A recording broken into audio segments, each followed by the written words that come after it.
মুহূর্তে আছি দীঘা। আর দীঘার অত্যন্ত বিখ্যাত একটা জায়গা দীঘার জাহাজ বাড়ি যেটাকে বলা হয়, তার সামনে আমি আছি এই মুহূর্তে। দেখতে পাচ্ছ অত্যন্ত সুন্দরভাবে কিন্তু সেজে উঠেছে এই জাহাজ বাড়ি। এখন সন্ধ্যাবেলায় বাজে 7:04, হালকা হালকা বৃষ্টিও পড়ছে 2-1 ফোঁটা। আর অলরেডি দেখতে পাচ্ছ জাহাজ বাড়ির সামনের গার্ডেনটা কি সুন্দরভাবে সেজে উঠেছে। এবং তার সামনে এই যে এখানে ফাউন্টেন আছে, একটা মাছের ফাউন্টেন, যদিও জল পড়ছে না এই মুহূর্তে, বাট দেখতে কিন্তু বেশ সুন্দর লাগছে। আর এই হচ্ছে জাহাজ বাড়িটা, অত্যন্ত সুন্দরভাবে একটা লাইটিং দিয়েছে, মানে বেশ ঝাঁ চকচকে লাগছে কিন্তু খুব সুন্দর। আর ঠিক এর সামনেই মেন রোডে ওখানে একটা লাইটিংয়ের গেটও দেওয়া হয়েছে, যেখানে কিন্তু বলরাম সুভদ্রা এবং আমাদের জগন্নাথ মহাপ্রভুর ছবিও কিন্তু দেওয়া হয়েছে। এবং রাস্তাঘাট জুড়ে এখন একদম একটা উৎসবের পরিবেশ, প্রচুর মানুষের সমাগম হয়েছে সামনের দিকটা। চলো আজকের এই ভিডিওতে লাইটিং তোমাদের দেখাবো জগন্নাথ মহাপ্রভুর যে উদ্বোধন মন্দির, তার লাইটিং এই মুহূর্তে দেখাবো এই ভিডিওতে। রাস্তাটা দেখেই বুঝতে পারছো দুপুরবেলাতেই এসছিলাম, এখন সন্ধ্যাবেলায় এসছি। অসাধারণ লাগছে, একটা মানে উৎসব পরিবেশ সেরকম কিন্তু দেখতে লাগছে। আর দুপুরবেলায় তোমাদেরকে এই ঝর্ণার এখানটা দেখিয়েছিলাম আর বলেছিলাম লাইটিং যখন জ্বলবে তখন কিন্তু এই জায়গাটা দেখতে বেশ সুন্দর লাগবে। দেখো কত সুন্দর লাগছে, খুব সুন্দর লাগছে, মানে এত সুন্দর। দীঘার কিন্তু চেহারাটাই বদলে গেছে বলতে পারো। এই গাছের মধ্যে লাইটিং থেকে শুরু করে সমস্ত এই যে জায়গাগুলো খুব সুন্দর করেছে, খুব সুন্দর। আর এখান থেকেও তোমরা যদি দেখো দীঘার জগন্নাথ মন্দির রাস্তার উপর থেকেই কিন্তু দেখা যাচ্ছে। দেখো এই যে এলইডি স্ক্রিন, তার ওপর থেকেই দেখো এখানে দেখা যাচ্ছে অংশটা কিছুটা। আর এখন আছি দীঘার জগন্নাথ মন্দিরের যে মূল গেট, তার সামনে। এই হচ্ছে সেই গেটটা। আর এখানে দেখতে পাচ্ছ প্রচুর ভিআইপি অলরেডি চলে এসছে, তাদের গাড়িও চলে এসছে এখানে। আর প্রচুর মানুষের কিন্তু এখন ভিড় দেখতে পাচ্ছি, মানে দুপুরবেলা যতটা না ভিড় ছিল, সন্ধ্যেবেলায় রোদ কমতে, একটু গরমটা কমতে, আর এখন কিছুটা বৃষ্টিও হচ্ছে, তার মধ্যেই প্রচুর মানুষ কিন্তু চলে এসছে এই দীঘার জগন্নাথ মন্দির দর্শন করার জন্য এখনই। এবং আগামীকাল 29 তারিখ হচ্ছে মহাযজ্ঞ হবে, তার প্রস্তুতিও কিন্তু ভেতরে চলছে। এবং এই হচ্ছে, আবার বলছি, এটা হচ্ছে একদম যে মূল গেট, সেটা এখানে দেখা যাচ্ছে। খুব সুন্দরভাবে আলোকসজ্জায় সেজে উঠেছে। এবং আমরা যদি এই সামনেটা দেখি, প্রচুর মানুষ কিন্তু এই গেটের বাইরে থেকেই এখন মোবাইল ক্যামেরাতে জুম করে দেখার চেষ্টা করছে। আমরাও সেটাই চেষ্টা করব দেখার। এই হচ্ছে দীঘার জগন্নাথ মন্দির, একদম সামনে থেকে আমরা দেখতে পাচ্ছি। অত্যন্ত সুন্দর লাগছে, খুব সুন্দর করে কিন্তু এই বেলে পাথর দিয়ে এই মন্দিরটা তৈরি করা হয়েছে এবং অত্যন্ত সুন্দর কারুকার্য আছে। যখন মন্দিরে ঢুকতে পারবো, যখন ইনঅগারেশন হয়ে যাবে, আশা করছি ঢুকতে দেবে সকল দর্শকদের, তখন তোমাদেরকে আরও ভালোভাবে দেখাতে পারবো। এবং খুব সুন্দর লাগছে এখন দেখতে।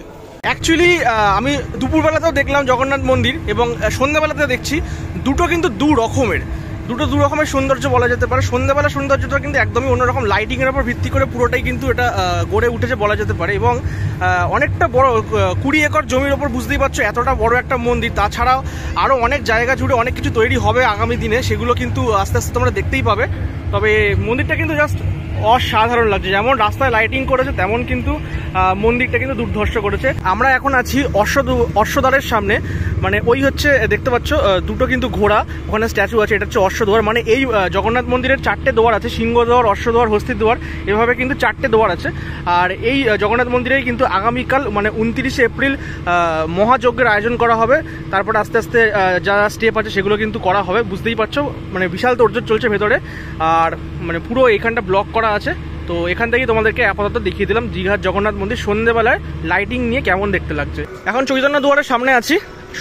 দুপুরবেলা যে ভিডিওটা দিয়েছিলাম সেখানেই তোমাদের দেখিয়েছিলাম, সন্ধ্যেবেলায় আলো পড়তে এটা দেখতে কিন্তু অন্য রকম লাগছে। একদম ওপরে সেই চৈতন্য মহাপ্রভুর মূর্তি আছে, আর আসল লাইটিং কিন্তু শুরু হচ্ছে ঠিক ওইখান থেকে।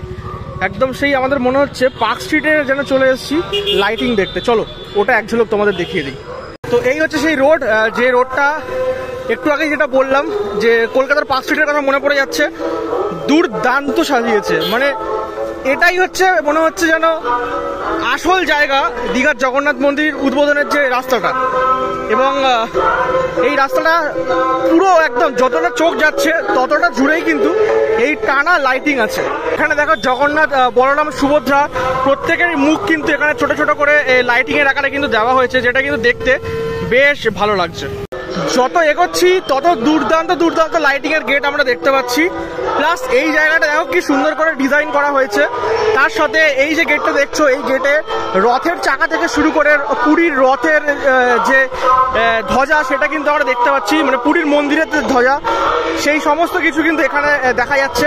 সামনেও কিন্তু প্রচুর লাইটিং আমরা দেখতে পাচ্ছি এবং এই রাস্তা ধরে সোজা গেলে আমরা পাবো হচ্ছে ওল্ড দীঘা। এখন দেখো এই যে এই জায়গাটা, রাস্তাটা, এখানে বিভিন্ন রকমের কালারের পতাকা লাগানো আছে এবং সেই পতাকায় জগন্নাথ, বলরাম, সুভদ্রার ছবি আছে এবং যে স্তম্ভ, মানে আমাদের জগন্নাথ মন্দিরের দীঘার যে ওপরে যে স্তম্ভ, সেই স্তম্ভের ছবিও কিন্তু আছে।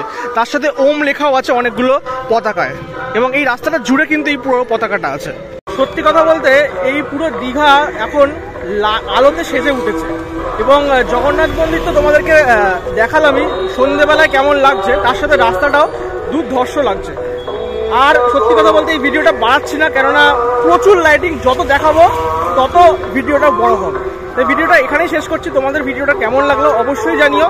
এবং এর আগে একটা ভিডিও দিয়েছি দুপুরবেলায়, সেটা জগন্নাথ উদ্বোধন, মানে জগন্নাথ দেবের যে মন্দির সেটা উদ্বোধনের যে প্রস্তুতি পর্ব কতটা কি এগিয়েছে সেটাই তোমাদেরকে ওই ভিডিওতে দেখিয়েছিলাম। পারলে সেটাও দেখো, ভালো লাগবে। আজকের এখান থেকে বিদায় নিচ্ছি, দেখা হবে পরবর্তী ভিডিওতে। আজকের মতো গুড বাই।